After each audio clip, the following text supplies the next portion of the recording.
Welcome to Recipes for 7 Life. It is Cinco de Mayo, and my friend Chef Jess is here to help us make what today? We are making Pelona's street food delicious sandwiches with some braised beef. Oh, I'm so excited. Chef Jess, how did you make the bread? Because this is, there's a lot of delicious ingredients, but one of the main ones is the bread, right? Yeah, so it's really easy. It's an unleavened fry bread, just flour, baking powder, salt, and hot water. Okay. Mix it up. Once it's kneaded a little bit, you roll it out to the size that you want and just drop it into some hot oil. Fry it on both sides about 2 minutes until you see like a nice gold color. Yeah. Pull it up.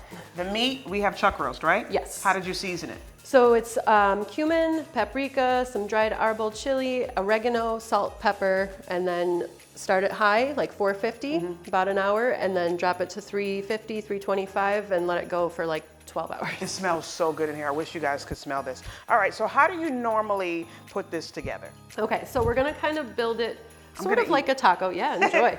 I do refried beans. I make my own, but obviously you can get them in a can too. We are going to do the braised chuck roast, some shredded lettuce, queso fresco, little drizzle of house-made crema, Nice. and then a little sprinkle of cilantro. Of course, and I have to ask, what made you pick this?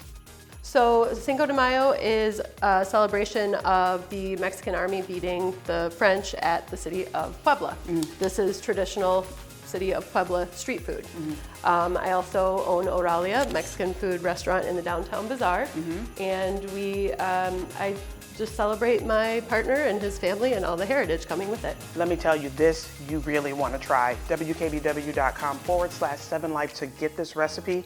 Chef Jess, this is amazing. Thank you so much. Recipes for 7 Life would like to thank Acme Cabinet Company and Clothes Mentor.